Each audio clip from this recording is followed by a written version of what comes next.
एक बार की बात है। जादूपुर नाम के एक गांव में करतब दिखाती एक औरत एक रेड्डी के लिए गांव में आती है। आइए आइए मेहरबान कदरदान, खाइए रोहड़ा के ताजे ताजे केले। कभी खाए नहीं होंगे ऐसे केले। पीले पीले केले खाइए। ये कहकर रोहना हाथों में 4 केले लिए उन्हें सर्कल में जोर जोर से हवा में उछालती हुई करतब दिखाती है, जिसे देखकर आसपास के सारे बच्चे अपने अपने मम्मी पापा से उस औरत के पास जाने की जिद करने लग जाते हैं। पापा, ऐसा तो सर्कस में बॉल से होता है ना? ये आंटी तो केले से कर रही है। चलिए ना पापा, देखते हैं।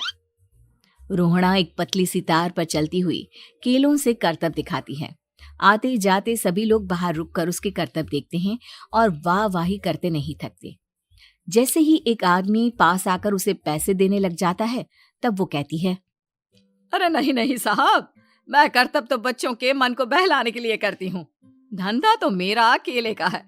पीछे देखो मेरी रिड्डी, जो भी मेरे केले खाएगा मेरी तरह चुस्त दुरुस्त और तंदुरुस्त हो जाएगा। पता चलता है क्या कि मेरी उम्र 55 की है। अरे पर ऐसे ठंड के मौसम में कोई केला क्यों खाएगा? ये ऐसे वैसे केले नहीं है साहब, ये शरीर में गर्मी देते हैं। ठंड को दूर भगाए जो भी रोहिणा के केले खाए। पापा, अगर मुझे केले नहीं मिले तो मैं घर नहीं जाऊंगी। तभी उसके पापा कहते हैं कि बेटा, केले ठंड में कभी गर्मी नहीं देते। ये सब कहने की बातें हैं, सामान बेचने का तरीका है इनका। पर पिंकी नहीं मानती। मैं केले खाऊंगी। पिंकी की जिद के आगे नत्थू हार जाता है और उसे केले खरीद कर दे देता है। पिंकी खुश होकर केले घर ले आकर खाती है। अब मैं भी करतब करूंगी, कितना मजा आएगा। जादुई केले। पिंकी पहला केला खत्म भी नहीं करती कि वो बेहोश हो जाती है। दूसरे केले से एक काला धुआं आता है और रोहना चुड़ैल बनकर बाहर निकल आती है। मेरे भूतिया केले बच्चे न खाए, ऐसा हो ही नहीं सकता। जादूपुर वालों, कब तक बचोगे? आ गई हूं मैं रोहड़ा, जिसका कोई नहीं कर सकता सामना। रोहना पिंकी को गोद में उठाकर काले धुएं में कहीं गायब हो जाती है। शाम के वक्त नत्थू घर लौटता है और पिंकी को घर में ना पाकर उसकी माँ से कहता है, माँ पिंकी कहाँ है? अरे बेटा, उसे तो तू सुबह करतब दिखाने ले गया था ना, फिर कहाँ वापस आए तुम दोनों? मुझे लगा तू उसे अपने साथ मंडी ले गया होगा। हे भगवान, मेरी बच्ची कहाँ गई? मैं उसे घर ही तो छोड़कर गया था माँ। नत्थू गांव के घर कोने में अपनी बेटी को ढूंढता है, पर उसे वो कहीं नहीं मिलती। परेशान होकर आके रो रो कर नत्थू हिम्मत हार कर घर लौट आता है। अगली सुबह रोहना फिर से करतब दिखाने आती है और इस बार पिंकी की तरह रोनी केले खरीद लेता है। 50 रुपए दिए थे पापा ने, सारे पैसों की मैंने केले खरीद लिए हैं। अब मैं भी आंटी की तरह ही करतबबाज बन जाऊंगा।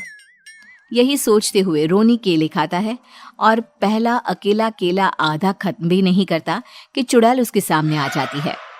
मेरे साथ चलने का समय आ गया है रोनी। ये तो बस शुरुआत है। अब इस गांव के सारे बच्चे धीरे धीरे मेरे कब्जे में होंगे, एक बच्चा भी नहीं बचेगा। ये कहकर रोनी को गोद में लेकर काले धुएं में अदृश्य हो जाती है। इसके बाद हर रोज गांव में से कोई ना कोई बच्चा गायब होता, पर ऐसा क्यों हो रहा है किसी को भी समझ में नहीं आ पा रहा था।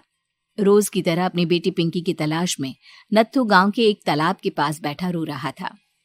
कहाँ गई मेरी पिंकी? शकुंतला के जाने के बाद एक वही तो मेरा सहारा थी। अरे उसकी आत्मा कोस रही होगी मुझे कि मैं अपनी बच्ची को संभाल भी नहीं पाया। नत्थू ये कहता हुआ रो ही रहा था कि तभी तालाब में से उसे शकुंतला की आवाज सुनाई देती है। कहाँ थी तुम शकुंतला?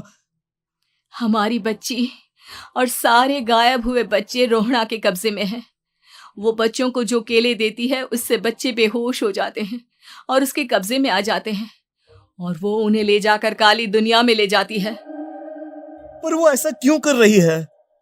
ये मैं नहीं जानती, पर उस दुनिया का रास्ता मैं आपको बता सकती हूँ। जहां ये नदी खत्म होती है वहां एक केले का पेड़ है, उसके नीचे एक दरवाजा है, वहीं से रास्ता जाता है उस दुनिया का। ये कहकर शकुंतला की आत्मा गायब हो जाती है। गांव के सभी लोग झुंड बनाकर उसी रास्ते से काली दुनिया में चले जाते हैं और वहां देखते हैं कि सारे बच्चे वहां काम कर रहे थे। पापा मुझे ले चलो यहाँ से। पापा पापा। सभी बच्चे अपने मम्मी पापा से लिपट जाते हैं। तो तुम लोग यहाँ तक आ गए? क्यों हमारे बच्चों को पकड़ लिया तूने? तुझे शिकार ही बनाना है तो ले, हम सब आ गए हैं, हमें खा ले। नहीं, मुझे बच्चे चाहिए, मेरे बच्चे के बदले तुम लोगों के बच्चे। क्या मतलब? मैं इसी गांव में रहने वाली एक औरत थी। केले की चोरी के इल्जाम में मेरे बेटे को गांव वालों ने इतना मारा कि वो मर गया। उसी दिन मैंने ठान लिया कि गांव वालों का भी वही हाल करूंगी। कुछ दिन बाद बेटे के चले जाने के दुख में मैं भी मर गई और मेरी भटकती आत्मा एक चुड़ैल बन गई।